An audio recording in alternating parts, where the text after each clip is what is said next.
Time Machine by H.G. Wells, Chapter 11. I've already told you of the sickness and confusion that comes with time traveling, and this time I was not seated properly in the saddle, but sideways and in an unstable fashion. For an indefinite time I clung to the machine as it swayed and vibrated, quite unheeding how I went, and when I brought myself to look at the dials again, I was amazed to find where I had arrived. One dial records days, and another thousands of days, another millions of days, and another thousands of millions. Now, instead of reversing the levers, I had pulled them over so as to go forward with them, and when I came to look at these indicators, I found that the thousands hand was sweeping round as fast as the second hands of a watch into futurity. As I drove on, a peculiar change crept over the appearance of things. The palpitating grayness grew darker.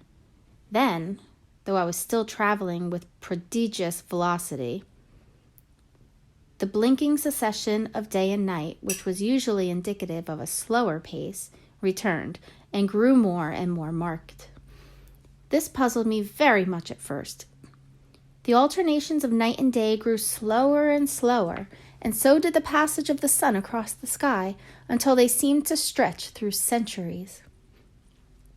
At last a steady twilight brooded over the earth, a twilight only broken now and then when a comet glared across the darkling sky. The band of light that had indicated the sun had long since disappeared, for the sun had ceased to set. It simply rose and fell in the west, and grew even broader and more red. All trace of the moon had vanished. The circling of the stars, growing slower and slower, had given place to creeping points of light. At last, some time before I stopped, the sun, red and very large, halted motionless upon the horizon, a vast dome glowing with a dull heat, and now and then suffering a momentary extinction. At one time it had for a little while glowed more brilliantly again, but it speedily reverted to its sullen red heat. I perceived by the slowing down of its rising and setting that the work of the tidal drag was done. The earth had come to rest with one face to the sun, even as in our own time the moon faces the earth. Very cautiously, for I remembered my former headlong fall, I began to reverse my motion. Slower and slower went the circling hands until the thousands one seemed motionless and the daily one was no longer a mere mist upon its scale. Still slower until the dim outlines of a desolate beach grew visible. I stopped very gently and sat upon the time machine looking around. The sky was no longer blue. Northeastward it was inky black, and out of the blackness shone brightly and steadily the pale white stars. Overhead, it was a deep Indian red and starless, and southeastward it grew brighter to a glowing scarlet, where, cut by the horizon, lay the huge hull of the sun, red and motionless. The rocks about me were of a harsh reddish color, and all the trace of life that I could see at first was the intensely green vegetation that covered every projecting point on their southeastern face. It was the same rich green that one sees on forest moss or on the lichen in caves. Plants like these grow in a perpetual twilight. The machine was standing on a sloping beach. The sea stretched away to the southwest, to rise into a sharp, bright horizon against the wan sky. There were no breakers and no waves, for not a breath of wind was stirring. Only a slight oily swell rose and fell like a gentle breathing, and showed that the eternal sea was still moving and living. And along the margin where the water sometimes broke was a thick incrustation of salt, pink under the lurid sky. There was a sense of oppression in my head, and I noticed that I was breathing very fast.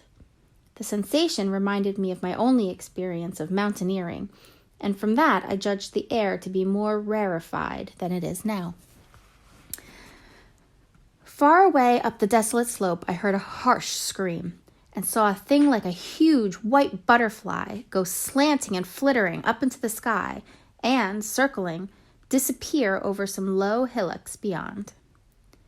The sound of its voice was so dismal that I shivered and seated myself more firmly upon the machine. Looking round me again, I saw that quite near, what I had taken to be a reddish mass of rock was moving slowly towards me. Then I saw the thing was really a monstrous crab-like creature. Can you imagine a crab as large as yonder table, with its many legs moving slowly and uncertainly, its big claws swaying, its long antennae like carters' whips, waving and feeling, and its stalked eyes gleaming at you on either side of its metallic front? Its back was corrugated and ornamented with ungainly bosses, and a greenish incrustation blotched it here and there. I could see the many palps of its complicated mouth flickering and feeling as it moved. As I stared at this sinister apparition crawling towards me, I felt a tickling on my cheek, as though a fly had lighted there. I tried to brush it away with my hand, but in a moment it returned, and almost immediately came another by my ear. I struck at this and caught something thread-like. It was drawn swiftly out of my hand. With a frightful qualm, I turned, and I saw that I had grasped the antenna of another monster crab that stood just behind me. Its evil eyes were wriggling on their stalks, its mouth was all alive with appetite, and its vast, ungainly claws, smeared with an algal slime, were descending upon me.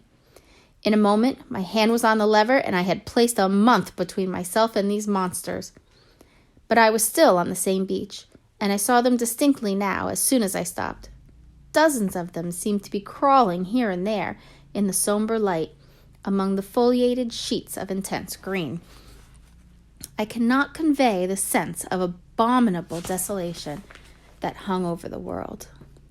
The red eastern sky, the northward blackness, the salt Dead Sea, the stony beach crawling with these foul, slow-stirring monsters, and the uniform, poisonous-looking green of the lichenous plants, the thin air that hurts one's lungs, all contributed to an appalling effect.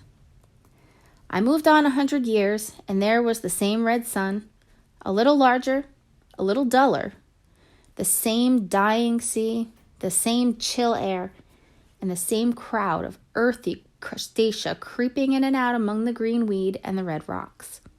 And in the westward sky, I saw a curved pale line like a vast new moon.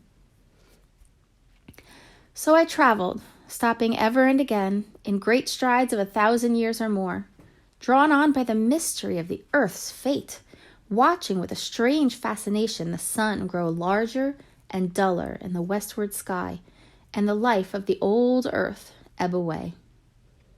At last, more than 30 million years hence, the huge red-hot dome of the sun had come to obscure nearly 1/10 part of the darkling heavens.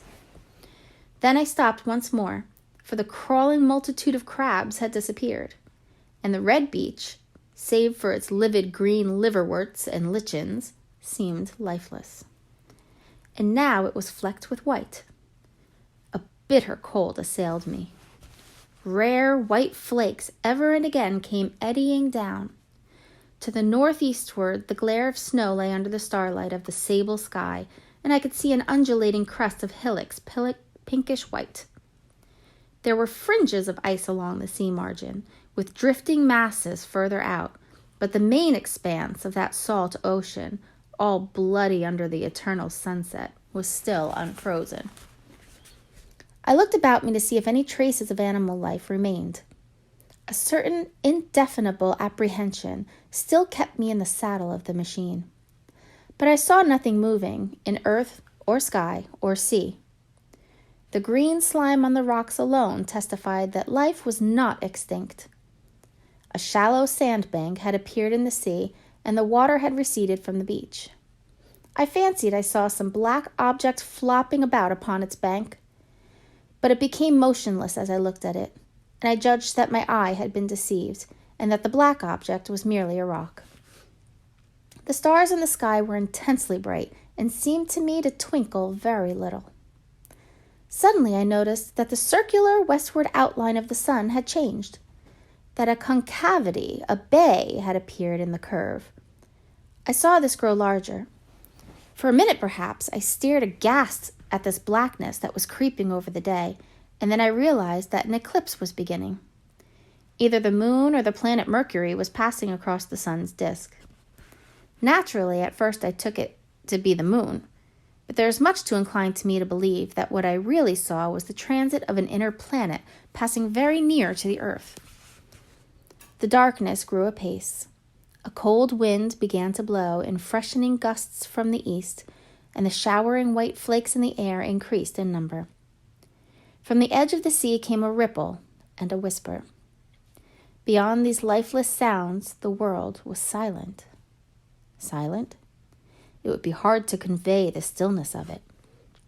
All the sounds of man, the bleating sheep, the cries of birds, the hum of insects, the stir that makes the background of our lives, all that was over. As the darkness thickened, the eddying flakes grew more abundant, dancing before my eyes, and the cold of the air more intense.